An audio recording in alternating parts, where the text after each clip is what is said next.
Bu axşam demək olar ki, bütün həyətlərdə tonqal qalanacaq. Çünki Novruzun son çərşənbəsidir. Bəs tonqal qalayarkən hansı məqamlara diqqət yetirməliyik? Burada ən vacib məqam təbii ki, təhlükəsizlik qaydalarıdır. Bu qaydalara əməl etmək bizi yanğın təhlükələrindən qoruyur. Həmçinin tonqalların yerləri düzgün seçilməlidir. Tonqallar yanar əşyalardan, evlərdən, ağaclardan, avtomobillərdən kənarda yandırılmalıdır, uzaqda yandırılmalıdır. Onun ətrafı açıq sahə olmalıdır ki, heç bir yanğın təhlükəsi yaratmasın.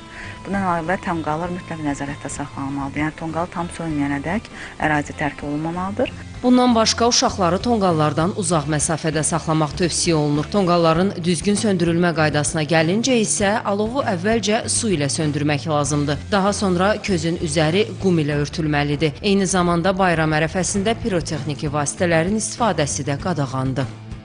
Həmçinin tonqala taxtadan başqa qeyri-materiallar atmaq qadağandır. Bura mismarlı taxtalar da aiddir. Belə taxtaların istifadəsi təhlükələr yarada bilər.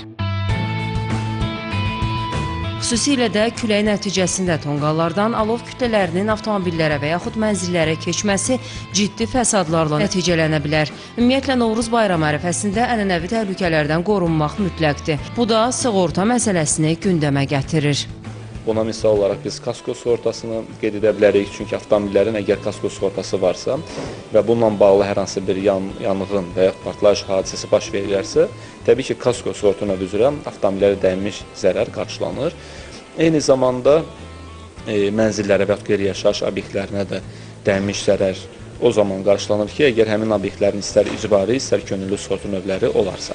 Nəzərə alsaq ki, tətil günlərində bir çox sakinləri istirahətə üz tuturlar. Evlərin və obyektlərin bir neçə günlük sahibsiz qalması təhlükələri artırır. Sığorta isə yarana biləcəyi istənilən fövqəladə hallar və hadisələr zamanı xərcləri minimuma endirir. Nigar Babayeva, Zaur Haşimov, Telesəhər.